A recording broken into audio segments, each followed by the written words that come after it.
What? Here we go, ding. Fuck the Huang-Po. 11. I know, I'm a slacker. I haven't been reading. I'm just dealing with things. Alright, here we go. Page 113. Question.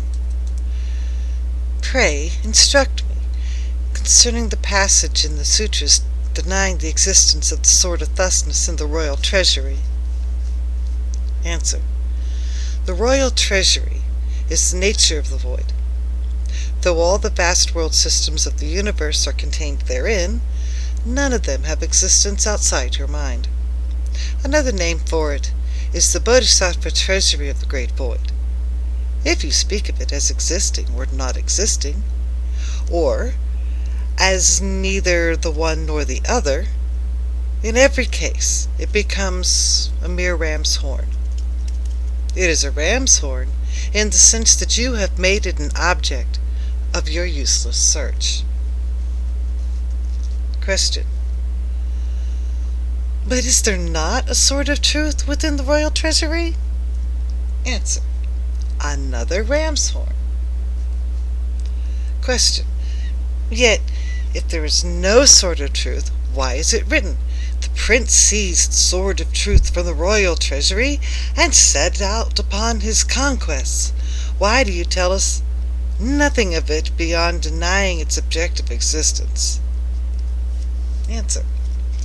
The prince who took the sword connotes a true spiritual son of the Tathagata. But if you say that he carried it off, you imply that he deprived the treasury of something. What nonsense it is to speak of carrying off a piece of that void nature which is the source of all things. It would appear that, if you had gotten a hold of anything at all, it may be called a collection of ram's horns.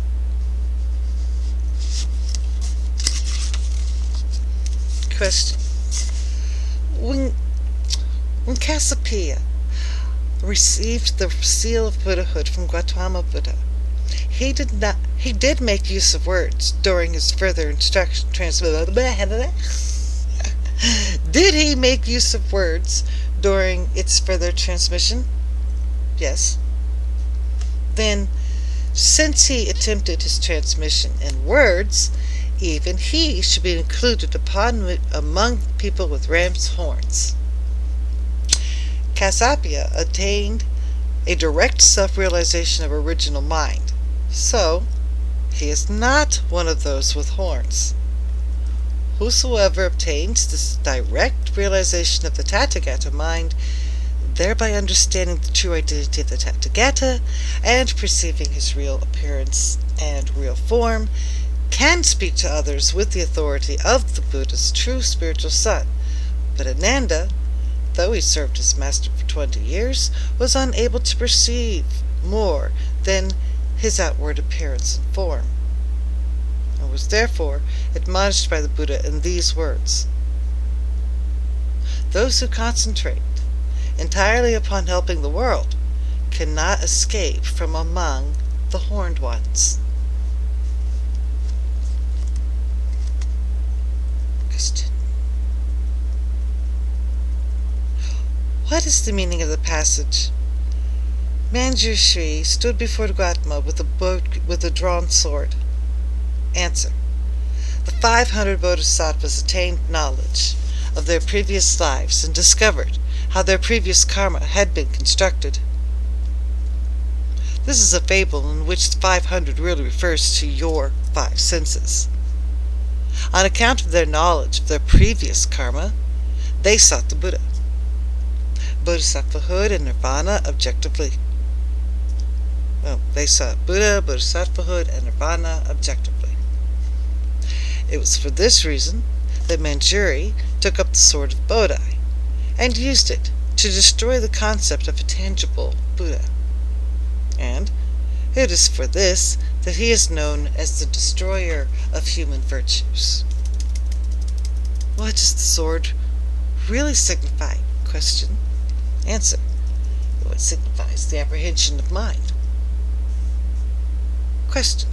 So, the sword used to destroy the concept of a tangible Buddha is the apprehension of mind. Well, then, if we are able to put an end to such concepts by this means, how is their destruction actually accomplished? Answer. You must use that wisdom which comes from non-dualism to destroy your concept-forming, dualistic mentality. Question. Assuming that concepts of something perceptible and of enlightenment as something to be sought can be destroyed by drawing the sword of non-discriminatory wisdom, where precisely is such a sword to be found? Answer. Since non-discriminatory wisdom is the destroyer of both perception and of its opposite, it must also belong to the non-perceptible. Question. Knowledge cannot be used to destroy knowledge, nor a sword to destroy a sword. Answer. Sword does destroy sword. They destroy each other, and no sword remains for you to grasp. Knowledge does not destroy knowledge. This knowledge invalidates that knowledge. And then no knowledge remains for you to grasp. It is though mother and son perish together. Question. What is implied by seeing into real nature? Answer. That nature and your perception of it are one. You cannot use it to see something over and above itself. That nature and your hearing of it are one. You cannot use it to hear something over and above itself. If you form a concept of the true nature of anything as being visible or audible, you follow a dharma of distinction to arise. Let me repeat, that the perceived cannot perceive. Can there, I ask you, be a head attached to the crown of your head? I can give you an example to make my meaning clearer.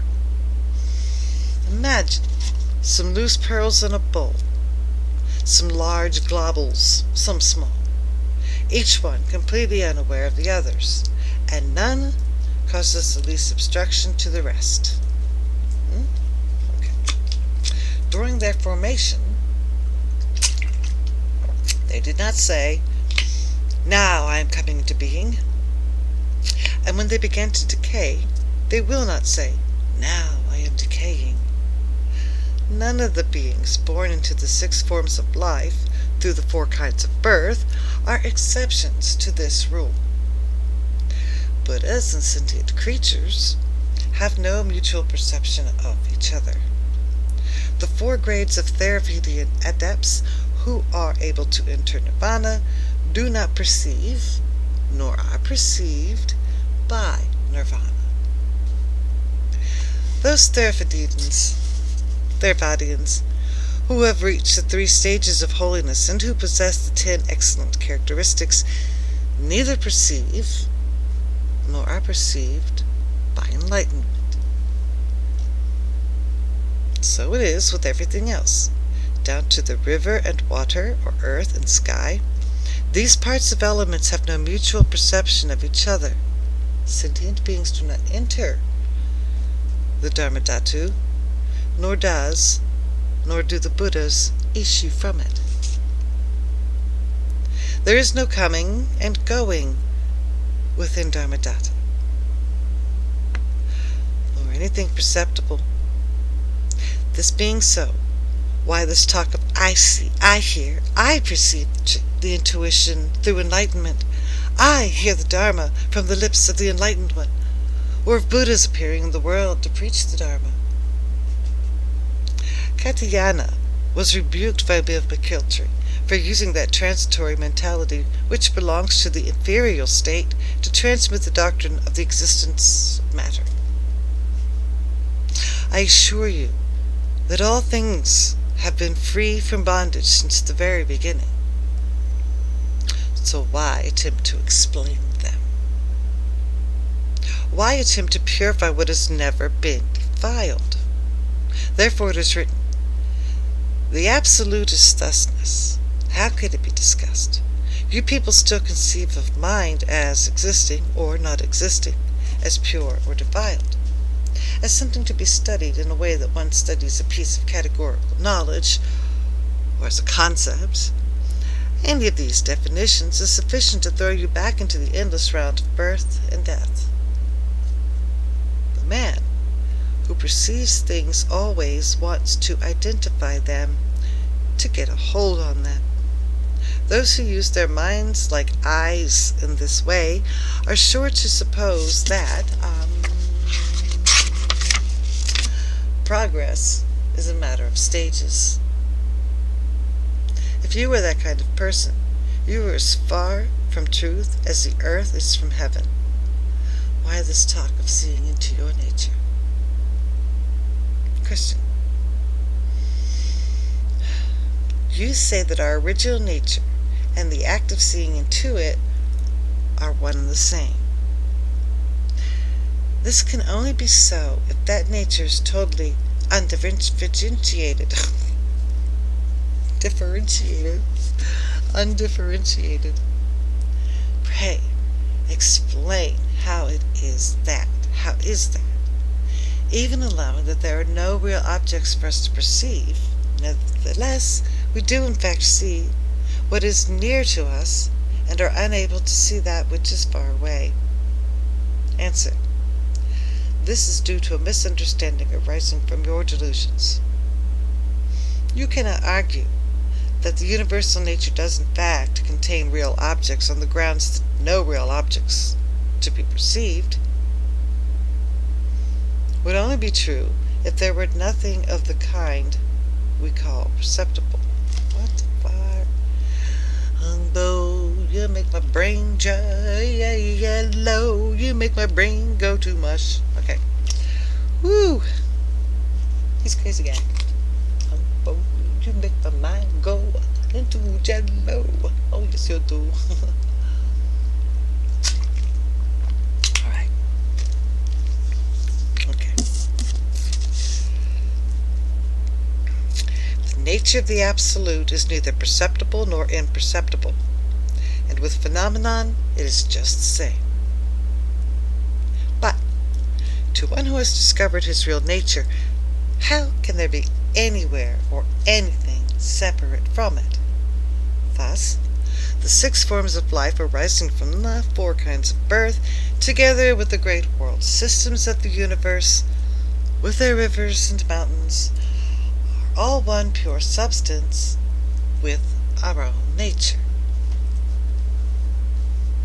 Therefore, it is said, the perception of a phenomenon is the perception of the universal nature, since phenomenon and mind are one and the same. It is only because you cling to outward forms that you come to see, hear, feel, and to know things as individual entities. True perception is beyond your powers so long as you indulge in these. By such means, you will fall among the followers of the usual Mahayana and Theravedian doctrines, who rely upon deep perception to arrive at true understanding. Therefore, they see what is near and fail to see what is far away. But no one on the right path thinks thus. I assure you, there is no inner or outer, near or far. The fundamental nature of all phenomena is close beside you, but you do not even see it. Yet, you still go on talking of your inability to see what is far away. What meaning can this sort of talk possibly have? Question. What guidance did your reverence offer to those of us who will find all this very difficult to understand? Answer. I have no thing to offer. I've never had anything to offer others. It is because you allow certain people to lead you astray that you are forever seeking intuition and searching for understanding. Isn't this a case of disciples and teachers all falling into the same insoluble muddle? All you need to remember are the following injunctions. First, learn how to be entirely unreceptive to sensations arising from external forms, thereby purging your bodies of receptibility to externals. Second, learn not to pay attention to any distinctions between this and that arising from your sensations, thereby purging your bodies of useless discernments between one phenomenon and another. Well, I'm bad at that because I really love flavors of food.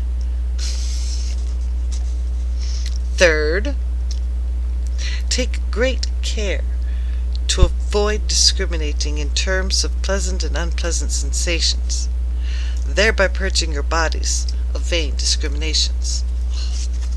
He just wants to take the joy out of life, doesn't he? Number 4.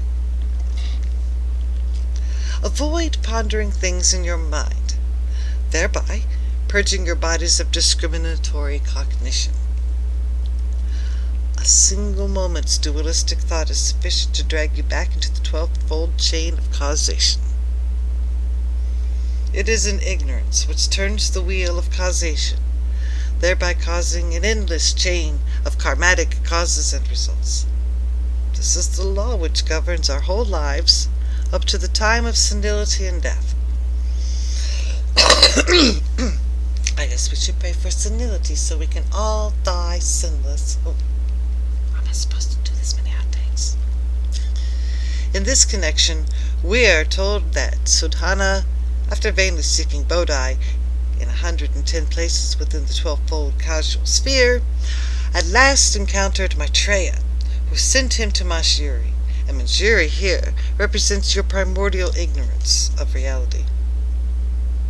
If, as a thought succeeds thought, you go on seeking for wisdom outside of yourselves, then there is a continual process of thoughts arising, dying away, and being succeeded by others. And that is why all you monks go on experiencing birth, old age, sickness, and death, building up karma, which produces corresponding effects. For such is the arising and passing away of the 5 bubbles, or in other words, the 5 skandhas.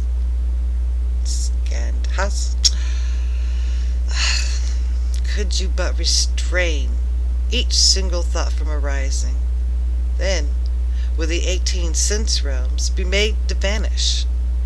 How godlike then your bodily rewards, and how exalted the knowledge that would be drawn within your minds.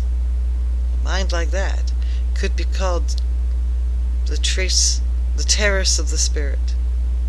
But while you remain lost in attachments, you condemn your bodies to be corpses, or, as it is sometimes expressed, to be lifeless corpses inhabited by demons.